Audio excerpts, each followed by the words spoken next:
Section 5.2, use linear equations in slope-intercept form, just takes it one step further, or gives you actually less specific information. So again, we're going to be writing equations for lines, but in this case, we're going to have a point that is not the y-intercept, and then we're given a slope.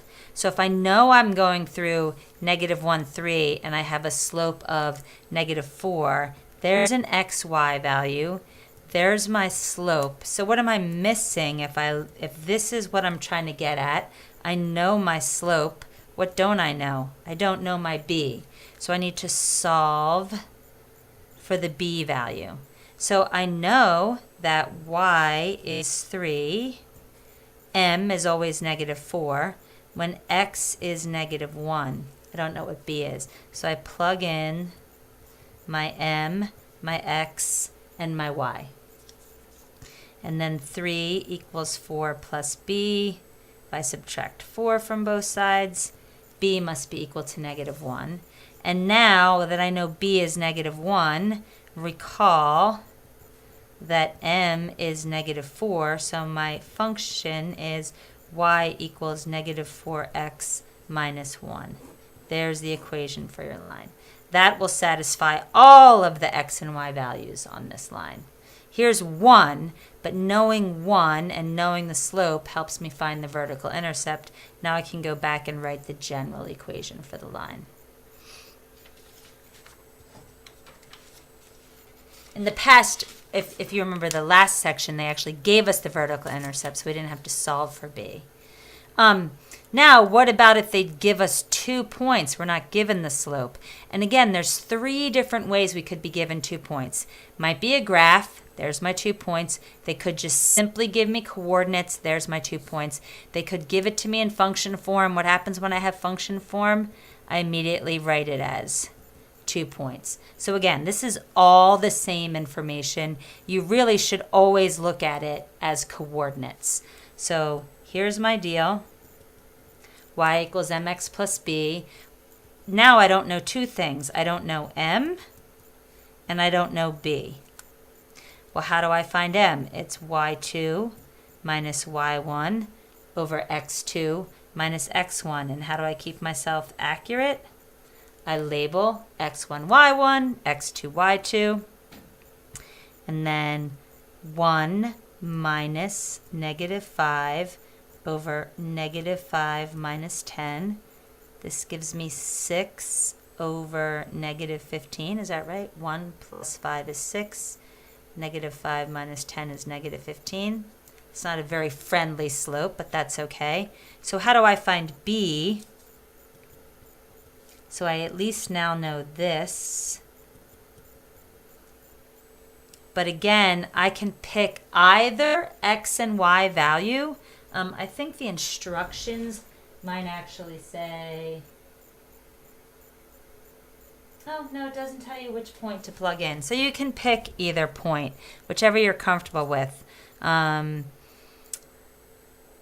maybe use 10, -5. So I know that y is -5 when x is 10. This is getting a little yucky. -5 over 1 equals, I can reduce this. Well, I'll just say 60 over -15 plus b. Oh, that's 4. -5 equals -4 plus b. Add 4 to both sides. b equals -1. So again, y equals my slope. Let's focus back on what we're looking for. We're looking for the slope and the vertical intercept. Here was the slope that I solved for. Then I had to plug an x and y in to find b. And I get y equals -6 over 15x minus 1. What do I do when I have function form? -2, 15, 1, 9. This is what I'm shooting for. I need to find m. m is y2 minus y1 over x2 minus x1. label your points. Here's the thing. Take the time to do it right. If you don't have time to do it right, how are you going to have time to do it over? So this is 9 minus 15 over 1 minus a negative 2. This is negative 6 over 3. Oh, much nicer. Negative 2 over 1. So now I know y equals negative 2x plus b. I can plug in whichever point I want. Which point would you plug in? Yeah, I'm going to plug in this one because it's not negative. So I know that y is 9 when x is 1 and b must be 11, right? Add 2 to both sides. So y equals my slope, which was negative 2 over 1x, plus my vertical intercept, 11. I like to actually identify in the end because there's a lot of different work going on here. I had to calculate slope. I had to plug in and find b, which is why I love point slope, which is what we're going to learn about next. And then a word problem. Actually, let me just go back and review a little bit. So y equals mx plus b is called slope intercept. If I'm given the slope, I can plug in a point and find my intercept. Remember in 5.1, they just gave us the intercept, sometimes straight up, sometimes indirectly by giving us a point like 0, 6. So plug in your slope, your x and your y, and you can find b. And then in the end, write your relationship using the slope and the intercept. If you're given 2 points, you actually have to calculate the slope first. Then you can plug in your slope and either point. Either use that point or that point.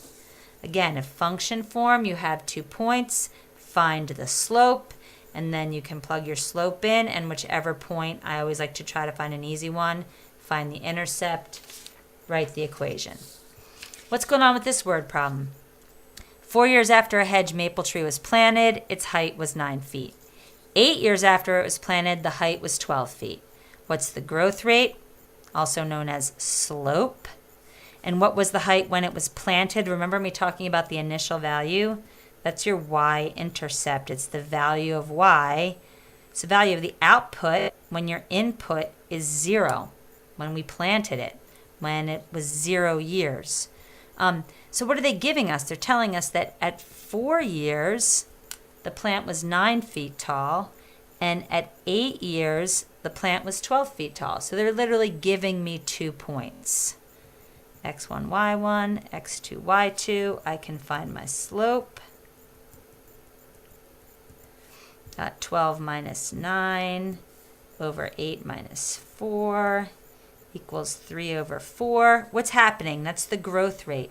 Every 4 years, remember your x, your input is years, and your output is growth. It grows 3 feet. Every 4 years, a growth of 3 feet. How do I find b? Y equals mx plus b. I know this is 3/4. If I have to multiply 3/4 by something, I'm going to pick this. Actually, it doesn't matter. 8 or 12. So let's do 8, 12. So I know that the plant is 12 feet tall after it's been 8 years. Whenever I'm working with fractions, I like everybody to be a fraction. 8 divided by 4 is 2. 12 equals 6 plus b. So b must be 6. So y equals 3/4 x plus 6. The hedge maple was 6 feet tall when there were 0 years. So again, if I wanted to say height is a function of time, and it's 3/4 times time plus 6, where height is in feet and time is in years. So the growth rate was every 4 years, 3 feet. Here I would say 6 feet tall when planted.